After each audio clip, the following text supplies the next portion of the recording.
Hi everyone, आज हम बात करेंगे एक ऐसे महान व्यक्ति के बारे में जिन्होंने ना सिर्फ भारत बल्कि पूरे दुनिया को अपनी अहिंसा डेट इज नॉन वायलेंस की सोच से एक नई दिशा दी है।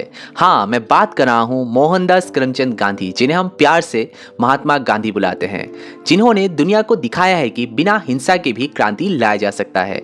तो चलिए शुरू करते हैं महात्मा गांधी की बायोग्राफी के साथ, जिसमें मैंने गांधी जी से जुड़े ढेर सारी चीजों के बारे में बात की है। महात्मा गांधी का जन्म 2 अक्टूबर 1869 को गुजरात के पोरबंदर में हुआ था। उनका पूरा नाम मोहनदास करमचंद गांधी है।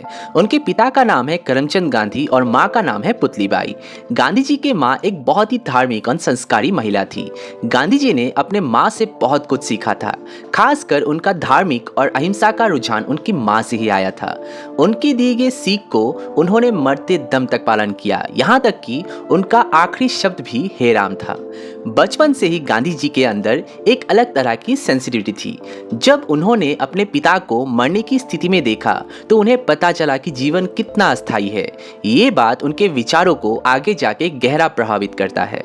गांधी जी ने अपनी इनिशियल स्टडी राजकोट से की थी। उसके बाद उन्होंने मैट्रिकुलेशन एग्जाम भावनगर के सामलदास कॉलेज से पास किया और लंदन से बैरिस्टर की पढ़ाई करने के लिए 4 सितंबर 1888 को लंदन में चले गए। वहां उन्होंने यूनिवर्सिटी कॉलेज लंदन से लॉ की डिग्री हासिल की। लेकिन एक और इम्पॉर्टेंट चीज जो उन्होंने वहां सीखा वो था वेस्टर्न फिलोसॉफीज और ideals, especially ideals of Henry Thoreau and Leo Tolstoy. London में रहते हुए गांधी जी ने वेजिटेरियनिज्म और सिंपल लिविंग का विचार अपनाया। ये उनके जीवन का पहला कदम था towards simplicity and self discipline. Barrister बनने के बाद गांधी जी ने बॉम्बे से अपना लॉ प्रैक्टिस स्टार्ट किया। उनके पहले क्लाइंट थे मामीबाई, जिसके लिए उन्होंने 30 रुपीज चार्ज किया एज फी। उनके लाइफ की ये सब स्टोरीज आप the story of my experiments with truth book से जान सकते हैं, जो कि गांधी जी का अपना बायोग्राफी है। It's truly a wonderful book, जिससे आपको बहुत कुछ सीखने को मिलेगा। Do read it. इस बुक का पीडीएफ लिंक मैं नीचे डिस्क्रिप्शन बॉक्स में शेयर कर दूंगा। तो चलिए आगे बढ़ते हैं। 24 मई 1893 को गांधी जी साउथ अफ्रीका में पहुंचे, क्योंकि साउथ अफ्रीका के एक बिजनेसमैन दादा अब्दुल्ला, जो खुद पोरबंदर से थे, उनके एक लीगल केस के लिए उन्होंने गांधी जी को हायर किया था to represent him in crowns court of law at South Africa. माना जाता है यहीं से उनका पूरा जीवन एक नई दिशा में मुड़ गया। या कहे तो गांधी जी का इंडिया के हर एक मूवमेंट का रूट साउथ अफ्रीका से ही जन्मा था। साउथ अफ्रीका में रहकर उन्होंने पहली बार रंग भेद दैट इज रेसिज्म का सामना किया। साउथ अफ्रीका के अराइवल के टाइम पीटर मैरिसबर्ग में तो उन्होंने पहले ट्रेन के फर्स्ट क्लास कंपार्टमेंट से सिर्फ इसलिए उनको उठा के बाहर फेंक दिया गया क्योंकि वो एक भारतीय थे। यही से गांधी जी के अंदर रेसिज्म, कास्टिज्म और इक्वल राइट्स को लेकर फाइट करने का मोटिवेशन जन्मा।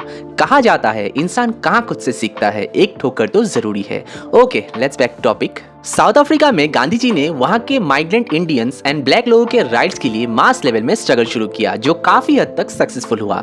हालांकि इसके लिए उन्हें जेल भी जाना पड़ा। फिनिक्स सेटलमेंट से लेकर टॉल्स्टॉय फार्म, ब्रिटिश को बोर वार में हेल्प करने से लेकर इलीगल लॉस को लेकर ब्रिटिश के खिलाफ आवाज उठाने तक, गांधी जी ना कि साउथ अफ्रीका में बल्कि इंडिया में भी उनका नाम अनसुना नहीं था। यहाँ तक कि 1901 के कांग्रेस के कलकत्ता सेशन में भी गांधी जी ने रेशियल डिस्क्रिमिनेशन एंड एक्सप्लॉयटेशन के खिलाफ आवाज उठाने के लिए कांग्रेस को रिक्वेस्ट किया।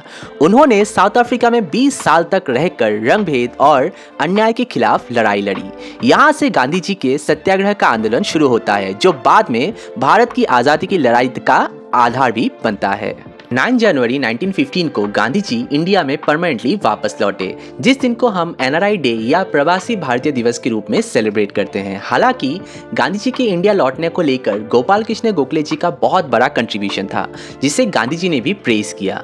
माना जाता है इंडिया में गांधी जी के पॉलिटिकल एक्टिविटी गोपाल कृष्ण जी ही देखते थे, इसलिए उन्हें गांधी जी का पॉलिटिकल गुरु भी माना जाता है। जो भी रीजन हो regarding Gandhi ji return to India, उनका इंडिया लौटना एक बहुत बड़ा पॉलिटिकल शिफ्ट था regarding works of Indian national congress. जो पार्टी माना जाता था सिर्फ अपर क्लास लोगों का पार्टी था, वो गांधी जी के आते ही पूरे भारत के लोगों का पार्टी बन गया। हालांकि गांधी जी जब इंडिया लौटे तो ऑलरेडी वर्ल्ड वॉर 1 चल रहा था और ब्रिटिश के एक्सप्लॉयटिव पॉलिसीज इंडियन लोगों को काफी डीपली इम्पैक्ट कर रहा था। ब्रिटिश रूल के कारण लोगों पर जो अत्याचार हो रहा था, उनका एक्सप्लॉयटेशन किया जा रहा था, उससे गांधी जी भी महसूस कर सकते थे।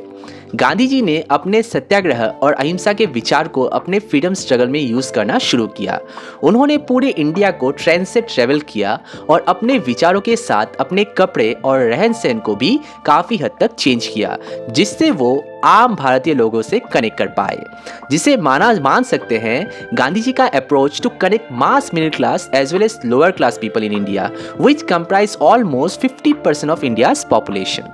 1917 में चंपारण सत्याग्रह उनका पहला मेजर आंदोलन था इन इंडिया, जहां उन्होंने इंडिगो फार्मिंग के 3 काठिया सिस्टम के खिलाफ ब्रिटिश गवर्नमेंट के साथ लोहा लिया, जिसमें उन्होंने पहली बार ट्रुथफुलनेस एंड नॉन वायलेंस का यूज किया अगेंस्ट ब्रिटिश ड्रैकोनियन लॉज, जो काफी हद तक सक्सेसफुल साबित हुआ। उसके बाद अहमदाबाद मिल strike and Khera Satyagraha movement में गांधी जी की जीत से मानो पूरा भारत गांधी जी के नाम से गूंज उठा। रविन्द्रनाथ ठाकुर जी ने उनको महात्मा टाइटल से सम्मानित किया। मोहनदास गांधी देखते देखते इंडिया के लिए सुपर हीरो बन गए और महात्मा गांधी की जर्नी शुरू हो गई देश को ब्रिटिश से आज़ादी दिलाने के लिए।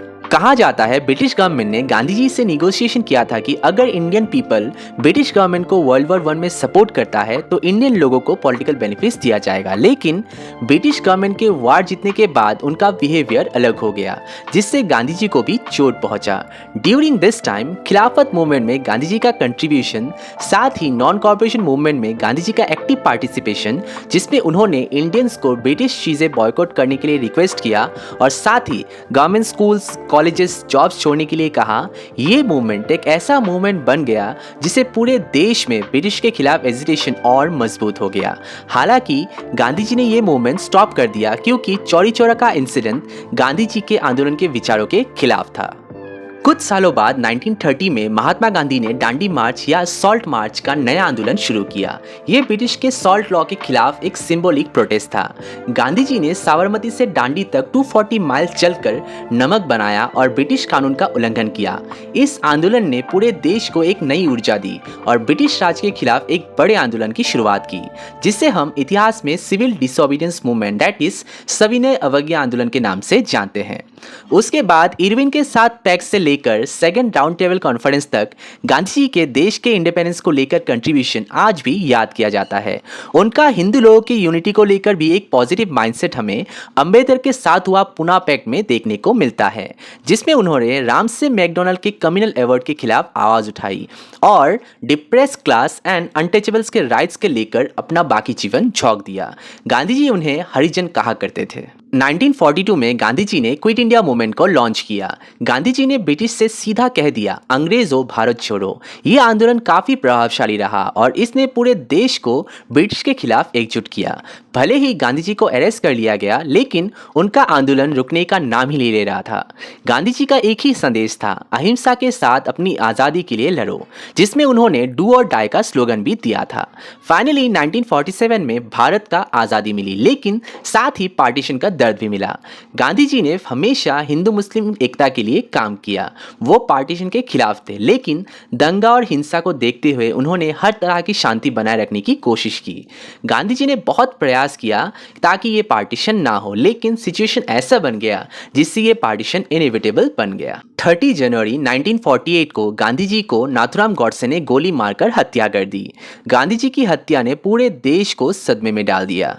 उन्होंने अपनी पूरी जिंदगी अहिंसा और शांति के लिए समर्पित की थी और उनका अंत भी अहिंसा की राह पर चलते हुए हुआ। आज भी गांधी जी के विचार और उनकी टीचिंग्स लोगों को प्रेरणा देते हैं। गांधी जी के विचार सिर्फ भारत तक सीमित नहीं रहा, उन्होंने पूरी दुनिया को अहिंसा का पाठ सिखाया। मार्टिन लूथर किंग जूनियर से लेकर नेल्सन मंडेला जैसे बड़े नेता भी गांधी जी के सत्याग्रह और अहिंसा से प्रभावित हुए। आज भी उनका संदेश दुनिया भर के लोगों के लिए प्रेरणा का कारण है। कंक्लूजन, महात्मा गांधी सिर्फ भारत के फ्रीडम फाइटर नहीं थे, बल्कि दुनिया के एक महान नेता भी थे, जिन्होंने हमें सिखाया कि बिना हिंसा के भी क्रांति लाई जा सकती है। आज भी उनके सोच हमारे लिए उतने ही रेलेवेंट है जितना तब था। हम सबको गांधी जी का सत्याग्रह, अहिंसा और शांति का संदेश को अपने जीवन में अपनाना चाहिए। अगर आपको ये वीडियो पसंद आया तो लाइक ज़रूर करें और चैनल को सब्सक्राइब करना ना भूलें। आप अपने थॉट्स और सजेशंस नीचे कमेंट्स में शेयर कर सकते हैं। हम ऐसे ही इंफॉर्मेटिव टॉपिक्स लेकर आते रहेंगे, तो जुड़े रहिए हमारे साथ। मिलते हैं अगले वीडियो में, तब तक के लिए स्टे हंग्री, स्टे फुलिश। जय हिंद।